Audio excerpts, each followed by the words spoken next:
एक गांव में रामू नाम का एक गरीब किसान रहता था। रामू मेहनती था, परंतु उसके पास बहुत थोड़ी सी जमीन थी। उस जमीन से जितनी फसल होती वो उसके परिवार का पेट भरने के लिए भी मुश्किल से ही पूरी पड़ती थी। उसकी गरीबी और मेहनत को देखकर गांव के लोग कहते, रामू, इतनी मेहनत का क्या फायदा? तुम्हारा भाग्य ही खराब है जो तुम इतना परिश्रम करने के बावजूद भी गरीब हो। ये सुनकर रामू थोड़ा उदास हो जाता, पर फिर भी वो मेहनत करना नहीं छोड़ता। एक दिन गांव में एक साधु आए।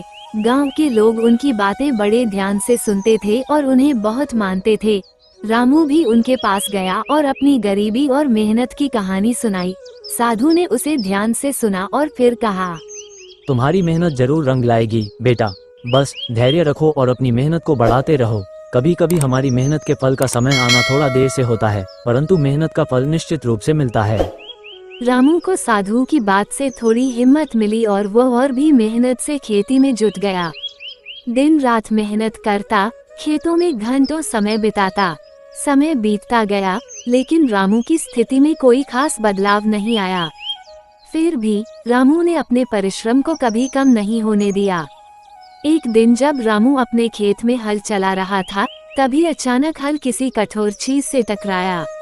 उसने हल को जमीन से निकाला और देखा कि वहाँ कुछ चमक रहा है। उसने मिट्टी को हटाया तो एक पुरानी धातु की हांडी निकली। उसने हांडी को खोला तो उसकी आंखें चमक उठी। हांडी में सोने की मोहरें भरी हुई थीं। रामू को अपने भाग्य पर यकीन नहीं हो रहा था। उसने साधु बाबा की बात को याद किया कि मेहनत का फल अवश्य मिलता है। रामू ने उन सोने की मोहरों से थोड़ी जमीन और खरीदी और बेहतर बीज और साधन जुटाए। अब उसकी फसल बहुत अच्छी होने लगी और कुछ ही सालों में वह एक समृद्ध किसान बन गया। उसकी मेहनत और भाग्य ने मिलकर उसका जीवन बदल दिया। इस घटना के बाद गांव के लोग भी उसकी तारीफ करने लगे और कहने लगे, देखो, मेहनत का फल मिलता ही है, बस धैर्य रखना जरूरी है।